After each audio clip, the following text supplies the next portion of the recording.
Durante su ministerio en la tierra, Jesús ganó la confianza, el respeto y la admiración de muchos. Su sabiduría, sus enseñanzas, su comprensión de las Escrituras y, sobre todo, la forma en que trataba a las personas hizo que multitudes lo siguieran. Pero todo eso también generó envidia, odio, rechazo y persecución hacia él. Y quizás la persona que más alimentó estos sentimientos negativos hacia el Hijo de Dios fue un hombre llamado Caifás, que era el sumo sacerdote del templo en ese momento. Es decir, era la figura religiosa más importante del pueblo de Dios y el responsable de entrar en el Santo de los Santos y ofrecer los sacrificios del pueblo judío al Señor. A pesar de todo, Caifás fue uno de los responsables directos, por no decir el más responsable, de la muerte de Jesús. En este video te mostraré cómo fue el terrible final de la vida de este hombre tan malvado y perverso, que en lugar de ser el primero en reconocer que Jesús era el Mesías que tanto esperaban, lo entregó al Imperio Romano para que muriera en la cruz. Estoy seguro de que te sorprenderás e incluso te asombrarás con los últimos capítulos de la vida de Caifás. Pero antes de empezar, quiero pedirte que te suscribas a mi canal. Solo tienes que hacer clic en este botón e inscribirte. Está justo aquí debajo del video. Y al lado aparecerá una campana. Actívala también para recibir los próximos videos que publique. ¿De acuerdo? Ahora sí, vamos a empezar. Para hablar sobre el final de la vida del sumo sacerdote Caifás, primero necesitamos saber quién fue, cuál fue su papel en esa sociedad y sobre todo el contexto religioso y político que involucraba al Imperio Romano y al pueblo judío en los tiempos de Jesús. Es importante tener en cuenta que no toda la información en este video está registrada en la Biblia, sino que ha sido recopilada por teólogos especializados en los acontecimientos políticos y culturales del Imperio Romano en la época de Jesús, después de muchos años de estudios en documentos históricos encontrados en las ruinas romanas y la antigua Jerusalén. Cristo llegó al mundo en un período en el que Israel y Judá ya no estaban divididas como en los tiempos del Antiguo Testamento. La región formaba parte del Imperio Romano y se conocía como Judea. Esta ocupación romana impuso un sistema de gobierno centralizador que empeoró la vida de las personas con la imposición de altos impuestos y la creación de leyes que prácticamente esclavizaban al pueblo, al emperador. Fue en este escenario tenso que surgieron dos líderes religiosos influyentes, Násica y Faz, dos sumos sacerdotes del Templo de Jerusalén, que además de ocuparse de las cuestiones religiosas de los judíos, como los sacrificios y las celebraciones anuales, también gestionaban el comercio y las finanzas del lugar. Caifás se convirtió en sumo sacerdote y adquirió todo el poder que tenía porque, en el año 18 después de Cristo, se casó con la hija de Anás. El principal objetivo de esta unión era mantener el control del templo y la fe judía dentro de su círculo familiar. Anás tenía un fuerte deseo de poder y no quería ver a otro líder en Jerusalén que no fuera él, ni que estuviera fuera de su control. ¿Por qué Anás insistía tanto en mantener ese control? Porque era altamente corrupto y se aprovechaba de su cargo para apropiarse de las ofrendas dejadas por el pueblo en el templo, además de utilizar su influencia para engañar a la gente y obtener beneficios personales. En cuanto a Caifás, además de ser todo eso, era un oportunista con ansias de poder que no toleraba que otra persona tuviera más destacado y admiración que él. Además, era muy inteligente y tenía habilidades para tratar con las autoridades políticas romanas. Esto lo convirtió en un judío muy respetado por el imperio. Sin embargo, Caifás y Anás no estaban contentos con la forma en que los romanos gobernaban Judea, pero temían perder sus privilegios, por lo que actuaban según la voluntad del imperio.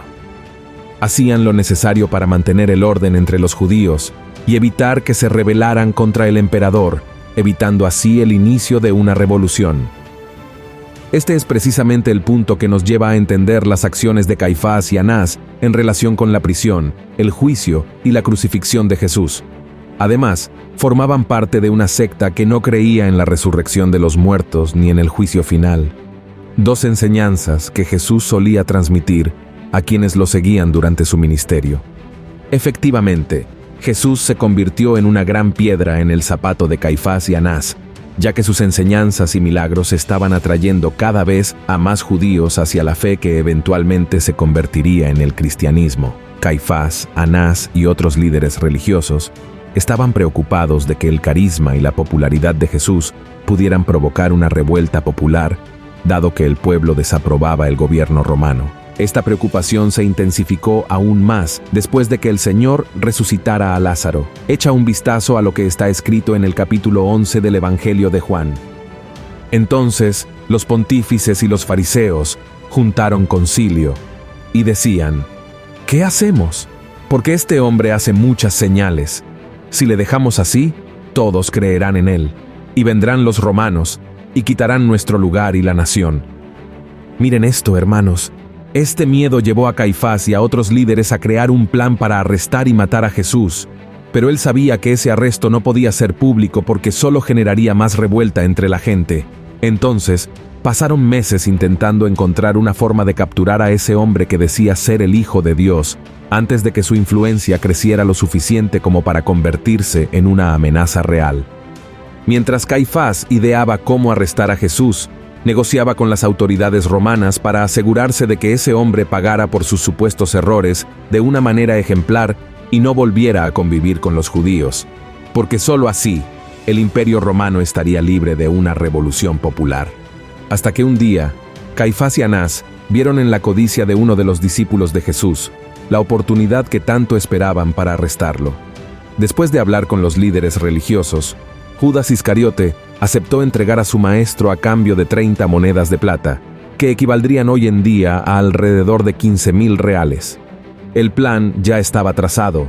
Judas llevaría a Caifás, Anás y a los soldados romanos para arrestar a Jesús por la noche, en un lugar lejos de la presencia de las personas que lo seguían. Así, no hubo tiempo para una revuelta, pero el trabajo de los sacerdotes aún no había terminado. Fueron al Sanedrín, que era el consejo judío de líderes religiosos, para justificar la condena de Jesús y manipular a esos hombres para que aceptaran la acusación hecha contra Cristo.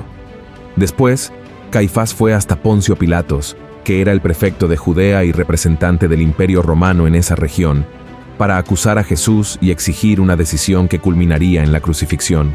Y luego, cuando Pilatos interrogó a Jesús, él no se defendió, incluso dijo algo sorprendente sobre Caifás. Mira lo que está escrito en el capítulo 19 del Evangelio de Juan. Entonces dícele Pilato: ¿a mí no me hablas? ¿No sabes que tengo potestad para crucificarte y que tengo potestad para soltarte? Respondió Jesús: ninguna potestad tendrías contra mí si no te fuese dado de arriba. Por tanto, el que a ti me ha entregado, mayor pecado tiene. Miren esto, hermanos. Jesús dijo que Caifás sufriría una consecuencia terrible porque no solo estaba yendo en contra de un hombre inocente, sino contra el mismo Hijo de Dios. Como Pilatos no creía que Jesús representara algún tipo de riesgo para Roma, y mucho menos que hubiera hecho algo para merecer esa sentencia de muerte, Caifás, Anás y otros líderes religiosos del templo fueron al pueblo para animarlo a pedir la ejecución de ese hombre. Y así sucedió. Pilatos ofreció crucificar a Barrabás, un bandido peligroso de la época, a cambio de Jesús, pero la gente lo rechazó. Entonces, ese romano se lavó las manos y Cristo fue condenado y crucificado. Pero la conexión de Caifás con Jesús no termina aquí. Después de la resurrección del Señor al tercer día, Caifás se negó a aceptar que él era el Mesías y había vuelto a la vida. Incluso después de sentir la tierra temblar, ver el sol esconderse y presenciar cómo el velo del templo se rasgaba en dos, tal como las escrituras decían que sucedería. Toda esta negación no tenía que ver solo con el hecho de que Caifás no creía en la resurrección de los muertos, sino porque eso significaría un desafío a su autoridad, y sobre todo, porque sacudiría los cimientos de la fe de las personas, abriéndoles los ojos a la verdad que Cristo siempre predicó mientras estuvo en la tierra.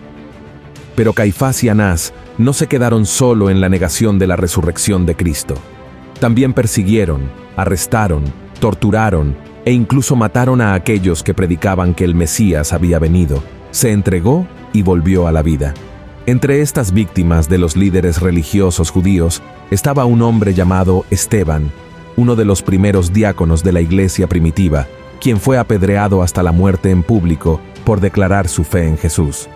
Pero lo que Caifás no esperaba es que sus días de gloria y poder estaban a punto de terminar. Cerca de 3 años después de la muerte y resurrección de Jesús, el Imperio Romano descubrió que estaba utilizando su cargo para robar dinero del templo y beneficiarse de los impuestos recogidos de los judíos. Por lo tanto, habría sido destituido de su posición en Judea, juzgado y condenado por el Imperio Romano. Personas que estudian documentos históricos de esa época creen que Caifás habría recibido la pena de muerte porque sus acciones fueron consideradas alta traición al emperador. Sin embargo, antes de ser llevado a Roma para escuchar su sentencia, Caifás habría sido azotado por los soldados del imperio y durante el viaje hacia la capital, habría muerto a causa de las heridas sufridas. En cuanto a Anás, también llegó a su fin años más tarde, sufriendo mucho a manos de los romanos. En los años de 1990, arqueólogos israelíes encontraron un osario que pertenecía a Caifás y miembros de su familia, confirmando su existencia y su cargo como líder de la religión judía en el primer siglo después del nacimiento de Jesús. Hermanos, no podemos afirmar con certeza absoluta que este fue realmente el fin de las vidas de Anás y Caifás. Como mencioné al principio de este video, parte de estos acontecimientos que hemos visto está en la Biblia, mientras que otros están en otros libros y documentos de esa época. Lo que es seguro es que Caifás fue un hombre cruel, utilizado por Satanás para condenar a Jesús. Sí, sabemos que la muerte de Cristo ya estaba profetizada en el Antiguo Testamento más de 1000 años antes de que ocurriera. Además, era necesaria para nuestra salvación, porque sin la cruz de Cristo no estaríamos aquí hablando de esto. Sin embargo, esto no quita la responsabilidad y el peso de la muerte de Jesús a Caifás, Anás y tantos otros hombres que lo persiguieron. Todos nosotros, sin excepción, venimos al mundo con libre albedrío, lo que nos hace capaces de elegir por qué caminos vamos a transitar. Si elegimos el camino bueno, cosecharemos frutos buenos, pero si decidimos tomar caminos malos, los frutos que nos llegarán serán frutos de muerte. Entonces, ante esto te pregunto, ¿qué tipo de fruto has estado produciendo últimamente? La palabra de Dios, en varios pasajes, compara al cristiano con un árbol frutal que necesita producir buenos frutos. Tanto es así que en Mateo, capítulo 7, versículo 19, Jesús dijo que todo árbol que no da buenos frutos es cortado y arrojado al fuego. Y algo más importante que debe ser dicho es que la religión no te salvará. Recuerda que Anás y Caifás eran subsacerdotes, es decir, líderes de la fe del pueblo de Dios. Ocupaban el cargo que en su momento había sido de Aarón, hermano de Moisés, y sus hijos, pero nada de eso fue capaz de salvarlos porque nunca tuvieron un verdadero encuentro con Jesús. Escucharon a Jesús predicar, fueron testigos de curaciones, milagros e incluso resurrecciones, pero aún así no quisieron rendirse al Rey de Reyes. Entonces, mi deseo hoy es que pidas al Espíritu Santo que te revele quién es realmente Jesús y qué representa Él en tu vida. Amén. Si te gustó este mensaje, compártelo con tus amigos, familiares y suscríbete a mi canal. Que Dios te bendiga poderosamente.